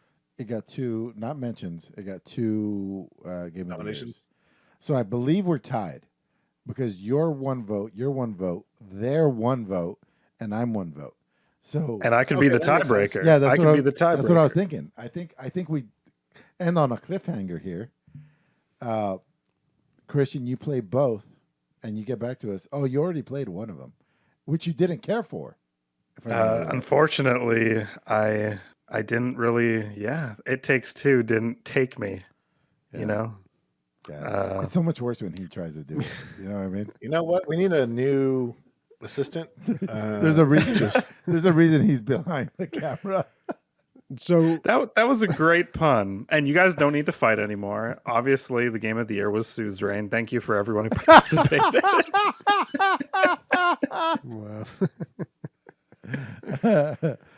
Oh my goodness. So cliffhanger, I'm okay with this. All right. Are you guys okay with tied this? for first place or cliffhanger? We're tied right now. I think we take it to the Discord and we say, what do you think's better? We'll do a vote. We'll do a vote. A vote. Let Christian be he's a valuable player. No, we He's can do not that. people. Is he going to pay? Do you have Game Pass, Christian? Yeah, I'm on the Okay. Game Pass. Yeah. All right. Do you have a computer that can handle Forza Horizon 5? I think I do. I think I I'll don't be think able you to. do. What is your graphic card? A Titan XP, JP Diddy's old graphics card, yeah, dude. Oh, yeah, you're good. All right. Yeah, Well, play JP Forza Diddy Horizon sounds and tell us if you hate it more than It Takes The Two. Titan XPs, that's from the 10 series, right? I don't know. That was like the Titans were not really like part of I thought the. that was a bridge card where it was like between times. No, well, I mean, kinda. But those were It came around the time of the 10 series, right? yeah, around those times. But it was like the super workhorse one, not really made necessarily for video games, although it can do that too. This is how little I track hardware and all that stuff, guys. That computer, my old computer, I had no idea that my 1080 Ti was worth $900. 900? Yeah, that's what it's going for on eBay, used. Really? Yeah, and Because it doesn't have any of the Bitcoin mining restrictions on it. And I just sold my whole rig for $300 to a buddy of mine. I mean, I don't care. I'm glad that my buddy got it for $300. Like, it's fine. Well, $400, but then he had to sink $100 into it to buy a new power supply. I guess I need. But yeah, and he's like, "Dude, did you know?" And I was like, "No, I didn't know." And I wish you wouldn't have told me. $900 Yes. for like $200 or $300 more, you could just get a 370. That's crazy. Like I said, I'm pretty sure it's because of the Bitcoin mining that's what he's saying. restrictions on the newer I cards. love how you completely disregarded whatever you say. You see what happens when you talk so much bullshit, dude? People don't listen after a while. All right. Well, I guess we'll return to this next week and figure out if it's going to be It Takes Two or Forza Horizon 5. I think it's I don't even have to play the game. If Forza Horizon 5 doesn't have a child's story of a marriage and just no, It Takes Two is actually a great game mechanics wise. I just didn't like the story. Forza being an open world car racing game, that intrigues me. And it should intrigue you too, you know? Yeah, dude, we don't have a time limit. We do whatever you want. Play the game. I think we give it to Forza, just so we don't have to wait a week. Okay, and so I we mean, can actually title this game my of the flag year. really isn't in either camp. Hey, here, so why don't you guys also play Forza? It's free. I'll play it, Okay. but I will concede my vote to Forza. Okay. Okay. All right, so let's Forza wait till- Hor- Let's wait Well, till- I think we just gave it away. yeah, The cat's like, out of the like bag. just kind of like fucking here we go. Maybe all three of you guys hate it, and then I would be totally happy with going with It Takes Two. You know what I mean? Is this reverse psychology? You campaigned so hard. and- Emilio's What pulling are a we big brain here. doing here? Because I believe in democracy. Oh my god. Okay, Forza Horizon 5, Okay. Game of the Year. Game GOTY. The Gotti. Moving on. All right. I feel like we should get right to Mountain Blade Bannerlord Yeah, I 2, believe so. the game of Yes. the week that we all played. So I've been dumping a lot of hours into this game. I think it's really good, but I also got some complaints about it. This game is still in early access. It's on Steam. It is around $40. I think on sale, around 40. Yeah, $40. So I've actually progressed quite far in this game. I played some multiplayer too. It is really interesting because it's hard to categorize this game. I think it's, what do they say? Open world strategy, medieval RPG. Like it's got all these tags and it kind of combines, I guess the best way I could explain it is it combines some RPG elements into a grand strategy, or not even a 4X, but like a large strategy game, which I thought was really cool. So you have like your one character and, you manage the gear for him, and you can get companions and manage their gear. And there's talent points, and the talent point system I find very convoluted, though. I feel like that could be cleaned up a bit, but I think I understand it a little bit now. And then the things that you do, you build talent in those, whether it be smithing or riding or one-handed or pole arms, So however you play the game, you start to level up in those areas. So you can you can kind of role play whatever it is you want to do with this. But then on top of that, there's this entire layer of this grand strategy game where you either start your own empire or faction or join one, and there's this giant map where you have to besiege castles and do battles and defend, and of course there's an economy as well. It's not really like a 4X game because you can't click around the map and do things like, oh, that's my castle over there, I've got to change the economy or add troops to the garrison or do whatever. Like, you have to actually haul your character over to that castle in order to do a lot of things. You are one of those troops that you usually click around on other games. Yeah. And then when you get into the battles, I mean, you can simulate them, but you can also jump right into the battle, and then it becomes basically chivalry, where it even has like the blocking and the attacks based on where you swing the mouse. And I got to say, I kind of liked it a little bit better. I don't know if it's better than Chivalry or Mordheim or those types of games, but the combat, you can actually cancel your swings and just immediately block. So it's not quite as frustrating as some of the other games where it just feels almost like fumblecore, just trying to fight. Although it does feel a little janky. It's a little janky. What I didn't like about the combat is, if you have I might be wrong here. I have a cursory understanding of this game, but it seems like you like if you have a quick slashing weapon, you could just keep attacking nonstop because there's no endurance. Yeah, there's no endurance. Yeah, you could just spam basically all different attacks, left, right, up, down, and somebody with a long weapon like a two-handed broadsword would never have a chance to get a swing off unless you get distance. That's why the game has like a dynamic, like a rock paper scissors dynamic. Did you get to the castle phase at all, where you're sieging castles or being besieged? I did not. Yeah, Okay. I did. It becomes like arena, like participant showcase game to like defending sieges and stuff, where that stuff doesn't really matter anymore. Like the one-on-one fights, yeah, you can spam left click and stuff. But when it gets later on in the game where you start managing 300, 400, 500 troops, it becomes a completely different game at that point. Yeah, the combat gets really interesting when you become a commander of like your own troops, but then also you can command an army. And it's interesting how it does that. So at first I was joining battles and I wanted to get in there and swing my sword and do all the cool stuff, shoot my crossbow. And that's kind of fun, but you're really not that effective. It's not like most video games where you are like this hero who jumps in and just slaughters all these troops. Like, no, dude, you're just one of the foot soldiers and you're just thrown in there. Yeah. And like, there's nothing special about you. And, like you may shoot one guy on the shoulder with an arrow and like, hit another guy with a sword and do 20 damage, but you're not just like mowing people down. So, but later when you start commanding, first of all, you have your own party, which you can command, and it's a very complex system that I've been trying to learn. And it's kind of hard to do it from the perspective, this third person perspective. If it was like a top down, like a total war game, this would be a lot easier. But in this game, you're just like I try to get up on a hill and then I try to like angle myself because sometimes like I can't get, if I want my troops to line up, like if I'm not facing the right way, then they line up the wrong way.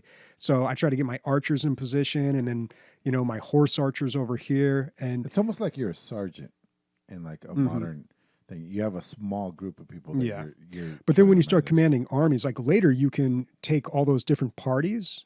Like if you join a faction, you can take parties and you can create an army, and then you can get like 1,000 characters under your command. And then you are actually like in charge of like large sections, and then your commanders handle like the smaller stuff. So the order of command is really interesting, but I don't know. It's really frustrating for me because the tactical part of the combat is so difficult to do from that perspective. And that's the point, though. So Yeah, that's the one point. of the things is that imagine having to do that in real life, Yeah, you have to do it in where real you're, life. where you're managing the That's how- battlefield. okay, but That's this how is a it works. video game.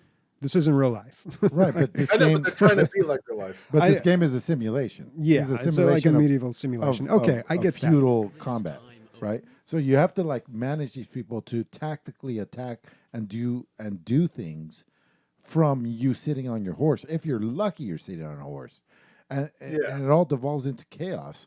And somehow you have to manage this whole thing, and that's what they're pushing here. They're pushing realism, and sometimes that's not as fun and not as convenient. Yeah, I don't know. That's the point, because at some point you draw the line between realism and the video game. And for me, it's like, well, I don't know. I get you want it to be realistic, but I feel like it would be a lot more fun and a lot easier if you just let me, or maybe I just need to learn the controls better, because there's ways to do it. And there's ways that I see the AI play where I pick up on strategies like, okay, they send their horse archers out first and they kind of do a round and they fire a volley and then they go back, and then like the footmen slowly march forward, and then the horsemen cover the flanks. Have you watched any YouTube videos? No, it's really hard to watch YouTube videos because they're so long. It's also it's still in development. Yeah, so and a lot of stuff has changed. When you Google stuff for this game, like you get stuff that doesn't even exist anymore because it's been changing so much. So it's a little hard to tell.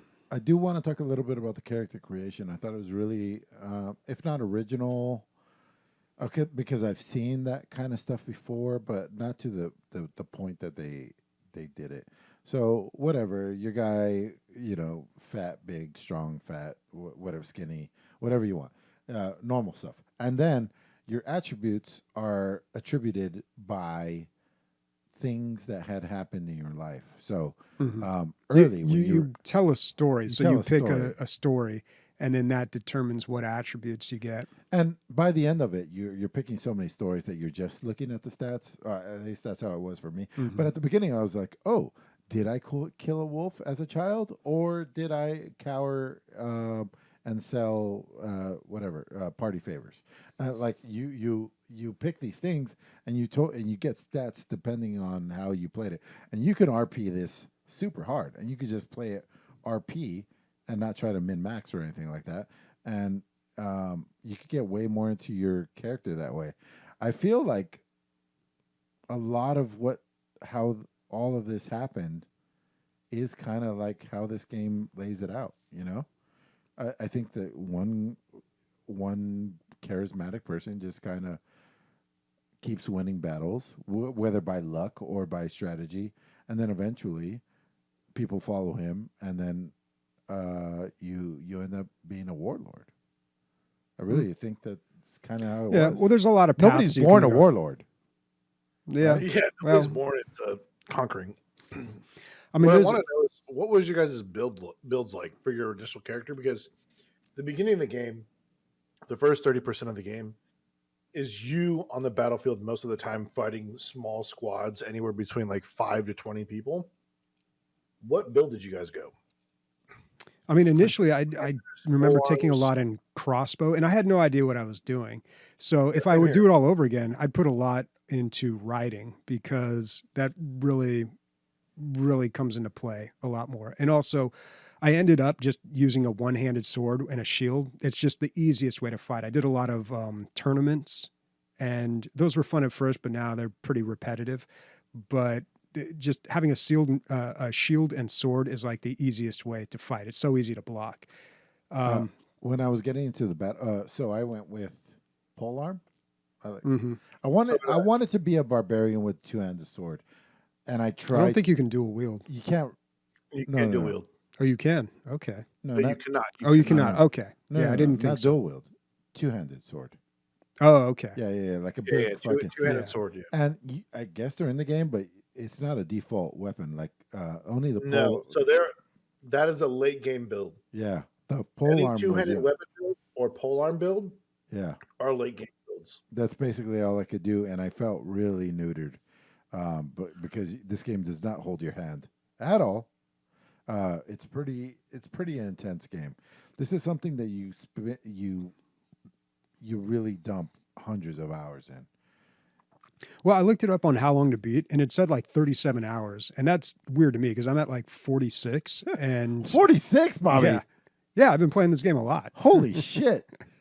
Yeah, You're welcome. And I've been on vacation, sort of, but not really. Short week, so I've had the time. But yeah, I've been playing this game a ton. And even though I put that much time into it, I really do enjoy this game. But it does get very repetitive, and I feel like it kind of, you can get stuck in the economy of it, and there's a lot of stuff you have to figure out that I'm sure I'm not doing right. But there's been points in this game where I've just been kind of trying to stay afloat, basically. Like just I'm running out and killing bandits to, get prisoners and equipment that I can just go sell so I can pay my troops so I can go out and kill bandits. It's just, I get stuck in these cycles. Now there's ways you can get out of that. Obviously, I eventually figure out, okay, this is how you build armies, because I couldn't get my party big enough to do anything meaningful. Then I figured out how to make armies. Okay. And then I figured out how some of the diplomacy works and how I could get settlements and castles and how I can actually generate passive income. And it's been a little bit better, but still, like, there's a lot of repetition in this game, even down to communicating with NPCs. Like, they give you dialogue options, and I don't know if they're meaningful or not. There's like really terse, almost rude ways you can address people, or you can be more polite to them. I don't think it really matters, but It honestly doesn't. And it's one of the worst parts about the game was that, like, the way the developers make the game seem like it's like you want to be familiar with everybody that you meet, right? Mm-hmm. And you can't do that. So, like, one of the key features of the game is reputation, and depending on like what factions you go to. So, like, one faction that I'm super well aligned with is like the Southerners that live in the desert.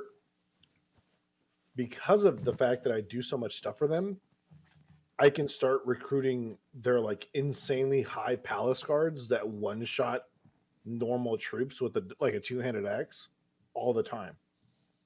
But the thing is, in the beginning of the game, you're just constantly running around the map trying to build up your reputation, and that doesn't really do anything for you. Like, that doesn't really, like, I understand that they're trying to build like these really in-depth relationships, like, oh, you're like the Jarl of whatever, and you're trying to build a partnership with Zionica, but that doesn't work.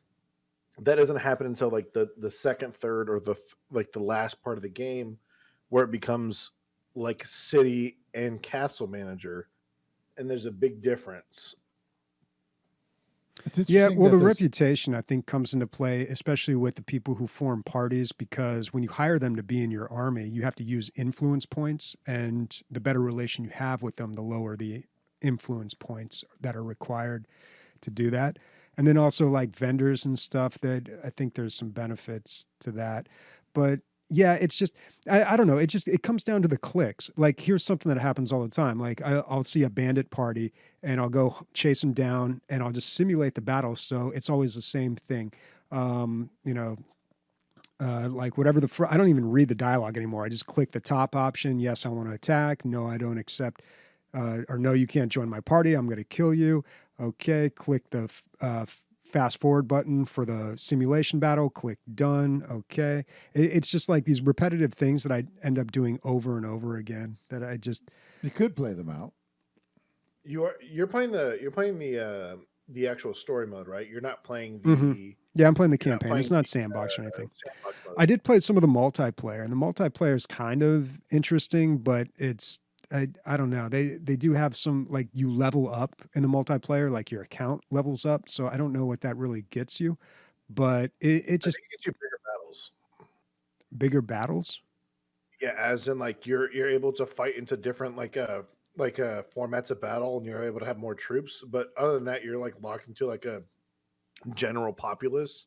The more you level up your account, the more like troops you can command and stuff like that. Okay, well, that would be cool. Yeah. Yeah. Because the multiplayer to me just seemed pretty basic. You know, it was like any Chivalry or Mordheim game, but maybe not as refined in the combat. I would imagine. I would agree. It's not as refined as Chivalry. There are some things that you can spam, like just the left click, and if someone has a shield, you'll eventually break their shield. But the where this game shines for me is like as soon as you get to like 80 people in your army, and you start like escorting caravans, and you're being attacked by groups of raiders of like 90 or 100, where you're outnumbered, and you start having to play defensive.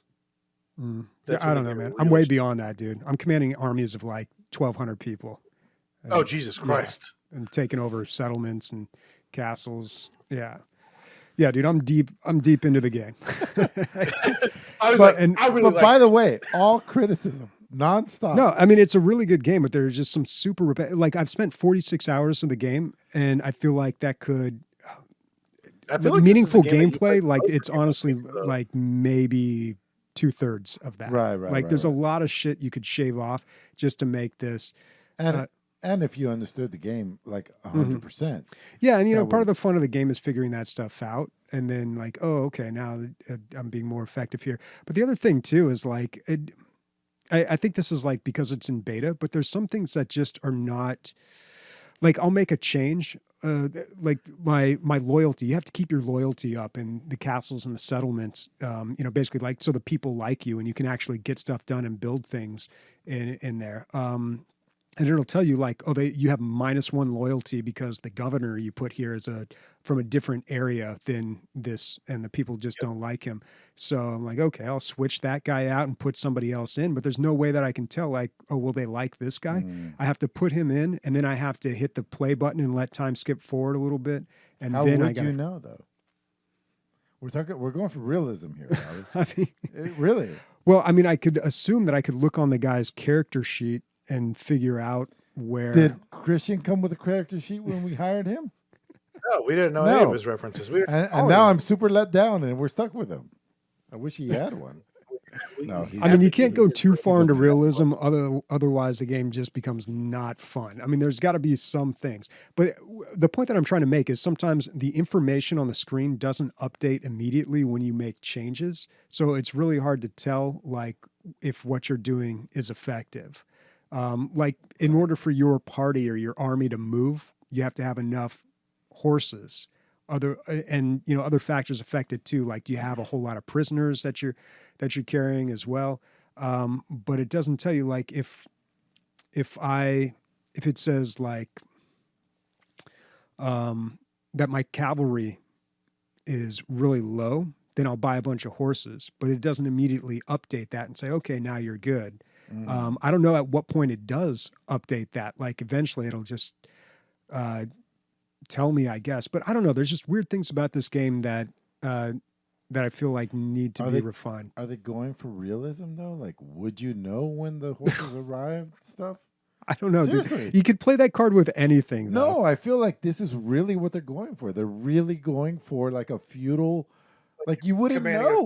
You really wouldn't know when the horses showed up. I mean, in real life, could you save a game and could you load that game? I mean, like, come on, dude. How far do we want to take this? It's a game. Stretch. I mean, now you're stretching it, Bobby.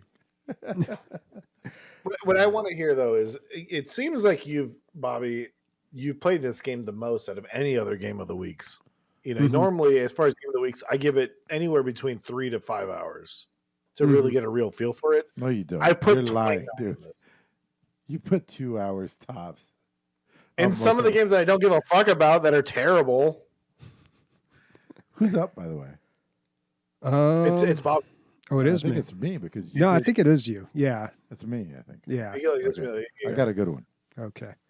Yeah, I don't know, man. I really do enjoy this game. There's a lot of really cool things about it, but then there's like some parts. Let's not talk about those. No, like there's so much about this game that I really do enjoy, but like the problem is there's a lot of stuff that I got to do just to like upkeep, just so I can do the fun parts. Yeah. Basically, like I got to do a whole lot just to get to the point where I get to do something fun. But I don't know, man. Like I'm probably gonna beat this game. I want to get through the campaign. I feel like I'm getting pretty close. Does it excite you that like if Nick is to be trusted, which is who knows, does it excite you that multiplayer will, commanding 1,200 troops against somebody else with 1,200 troops? Does that say? Well, I don't know how many people are playing multiplayer, but the only games that I found were kind of smaller scale games. So I don't know if, Nick, what you're saying is that if I level up, then I'll be able to join larger scale battles. But yes. So from my understanding, the way that they have it currently now is that the more multiplayer games you have, the more options that are available to you.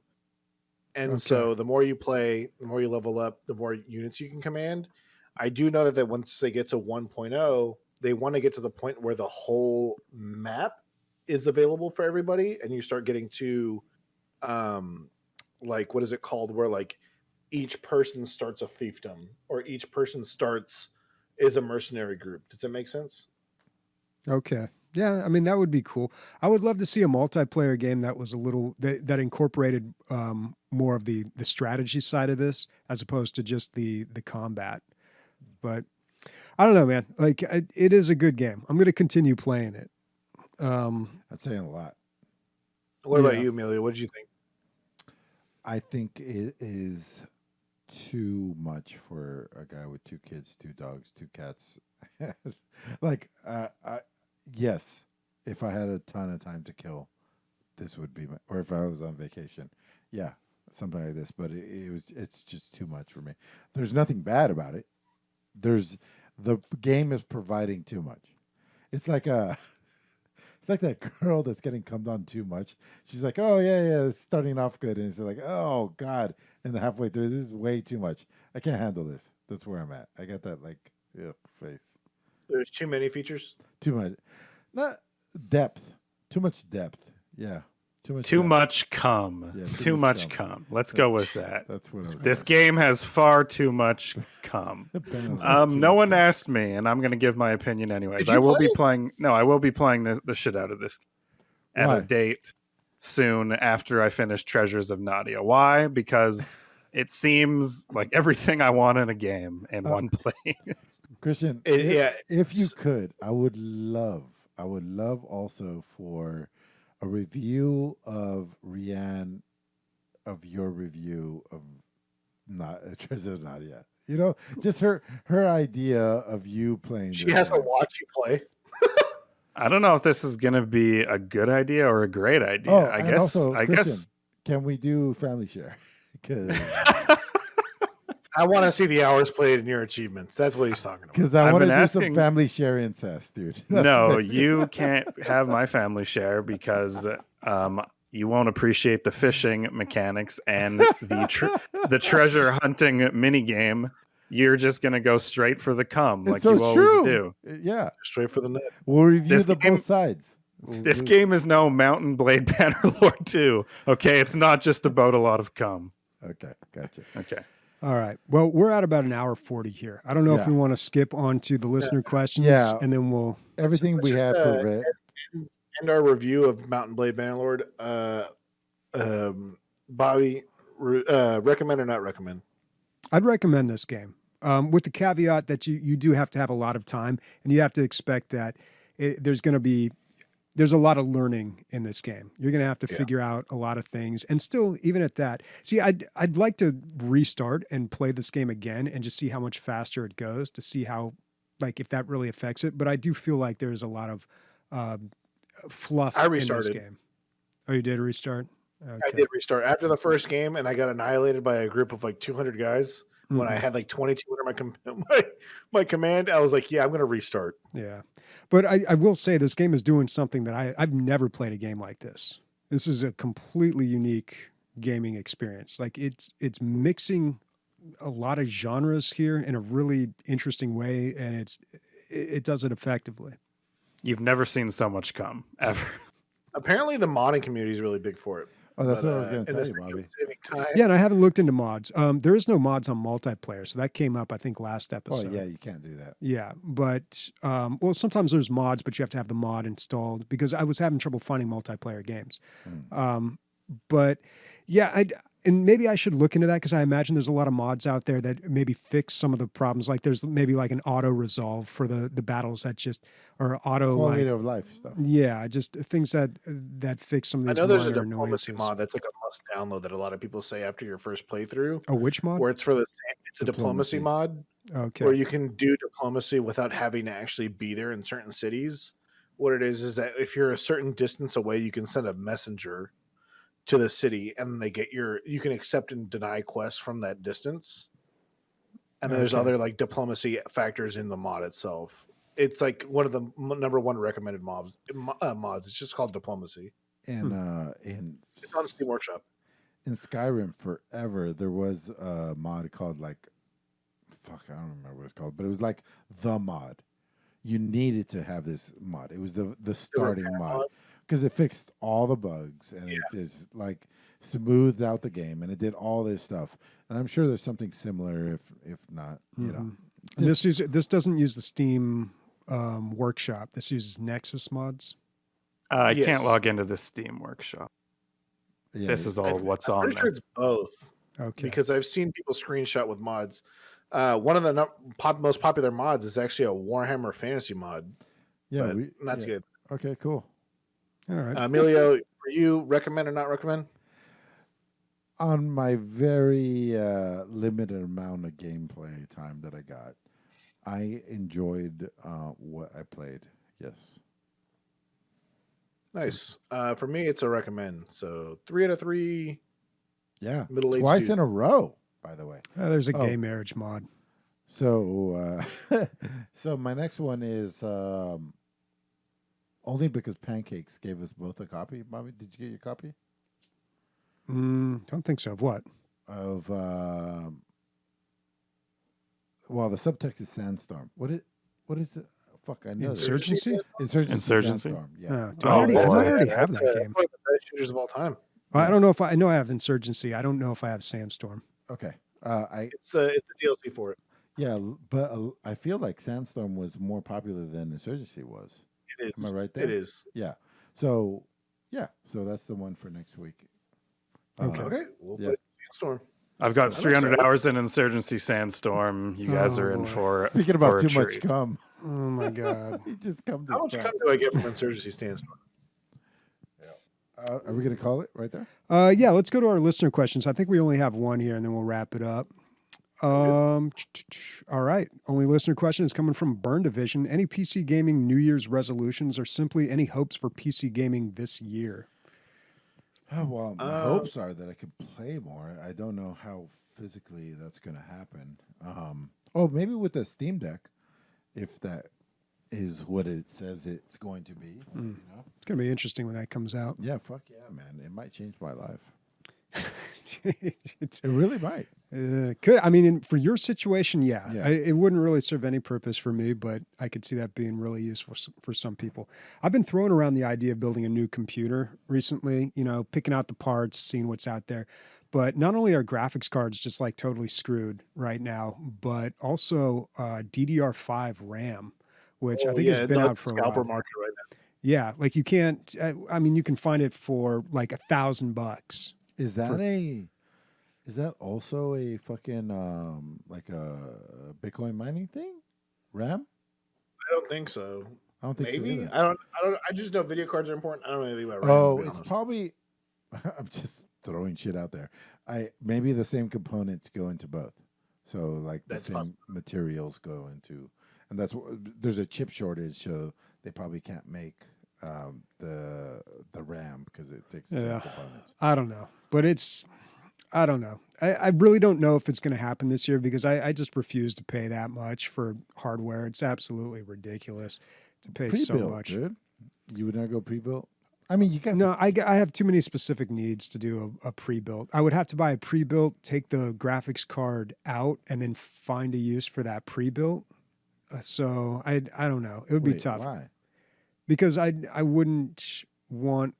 I've got like 6 3.5-inch hard drives in my computer. Like I got I need a case that could accommodate all that. So I don't think any pretty cheap. pre-builts would do that. Plus, like I like building my own computer. I like having everything exactly how I want it. I want the new Intel 12900, and you can't really get that in a pre-built right now. And I would need some sort of pretty hardcore aftermarket cooling because those things run pretty hot. And I'd like to do DDR5 because when I do these upgrades, they last me quite a long time. But here's the thing, dude, my computer is not faltering in the slightest. This is probably the longest I've gone without even reinstalling Windows.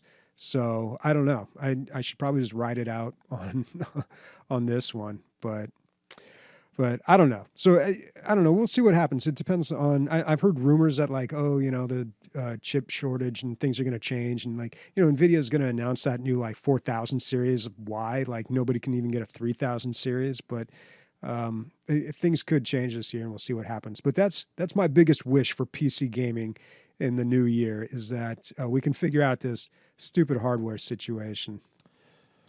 I touched on this 3 or 4 episodes back where I'm like, oh, maybe all these AAA guys will realize that you just make a quality product and people buy the quality product and you have to keep paying for the quality product over forever. Maybe them seeing that It Takes Two being a thing that you buy, you enjoy, and then you do not enjoy it again is the way to make money. You make a game. Well, how much money did that game make, though? So that's a real question. Who knows? Or maybe more now, though.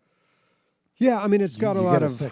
You get a second surge after you get. Yeah, but it only makes money once per customer, too. So. Yeah. Fine, though. If you're selling it, though, that's not a great model because then you can get, if you have another type of game where people can spend infinite amounts of money, you're always going to get those people who just go way overboard. True, but you hit a saturation limit where, now it's rebounding, right? So you went that way for too long. You invested too much of your development ability into extracting money as opposed to creating fun, right? Mm-hmm. Yeah. So it backfired. You're not maybe I'm just throwing this out there. It's probably not even close to true, but maybe It Takes Two netted more customer loyalty and or profit than Battlefield 2044 or 42, even though it cost 30 times more. You know what I'm saying? Probably. Mm-hmm. The net gain out of it, out of brand loyalty and also profit. Probably It Takes Two did way better than 2042 did. So I'm just saying that maybe they're going to take a look at it. I'm just hopefully dreaming here that they're going to be like, hey, maybe we should just sell this thing and the thing should be good so they can buy more things from us. That's all. That's all my wishes. You can, yeah.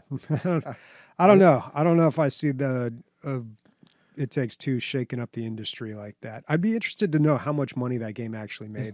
It's not so much them. You just are saying goodwill with the customer that is generated. Yeah, not just that, but also, once you put microtransactions in your game, you're affecting the game itself.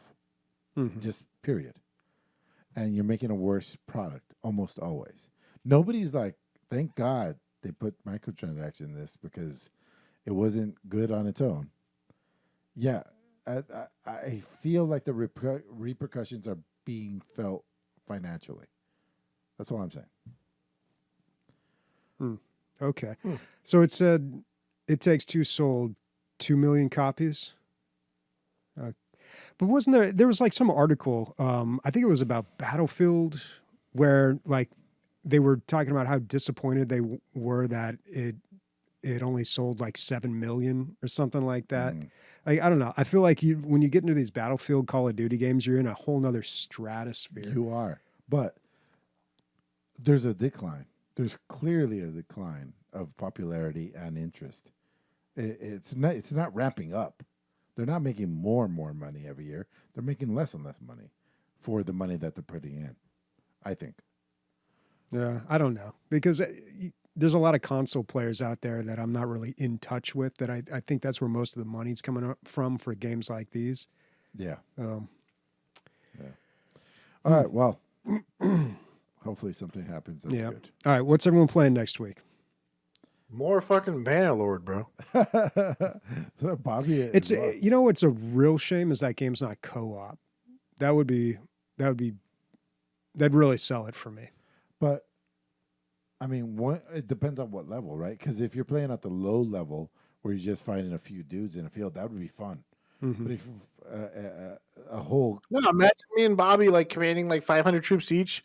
We have to siege at like a fucking like if castle. we could play on the same how map, much co-op would that? we wouldn't actually we may not be actually participating in the same battles, but like I could be on one side of the map doing my thing. Basically, it'd be like parties. We'd just be like parties or companions under the same faction. You didn't make it that far into the game, but that's kind of how like your children eventually grow up and they join your clan.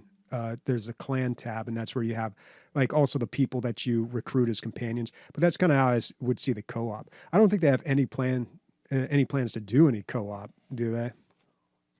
I don't know, to be honest. That seems like it would be asking a lot. Here's a hard question, Bobby. Worth the money you didn't pay for it? Like, no, it is because the amount of time you would get out of this game. This is such a huge, large scale game. And even if I were to beat this game next week, I don't even know if I'd be done with it. I'd be interested in another playthrough. I don't know. There's a lot to this game. Game of the Year 2022, Bannerlord. Well, it's in. When did it come out in early access? Last year? 2020. Oh, it's still in. Yeah, it's still in beta. It's still in early access. Oh shit! I had no idea. Early access, yeah. Yeah, they just released the huge Siege update, which really overhauled the Siege mechanics and everything. And it's called 1.7, and everybody's loving it because it like completely reformats how Siege works. I mean, Siege works in the sense of like you can deploy units on walls and things like that. But yeah, the game's still in beta. Nice. All right, guys. Well, Bobby, we need to play Fire Team at some point. Mm-hmm. Yeah, we should try to play that this week. I got that downloaded. Yeah, we should play that. Yeah, I haven't been home on Fridays, so I've been missing out on my usual game night.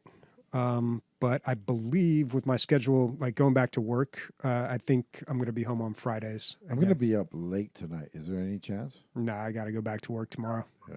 I'm good. I got to go back to work for the first time in a week. So, I already brought it up. So, Bobby, in February, would you be able to do Monday casts? Yeah, I could probably work that out. Okay. It'd have to be later. Well, no, I guess around the same time. We'll figure that out. But yeah, I should be able to do Mondays. All right, guys. So Game of the Year is up to Christian. It all comes down to no. Rest on his shoulders. All right. The Treasures of Nadia 2020. Speaking for Christian, that Nadia boy, Nick and Bobby, and I don't know, fucking banner titties. Bye, everybody. Hey, hey, hey. Dun, dun, da, da, da, da, da. So there's a mod that allows you to do like a campaign multiplayer. Looks like it. That would be pretty cool. Yeah, and in the multiplayer, you could just you can make an alliance with someone. Huh. Cool. Bye.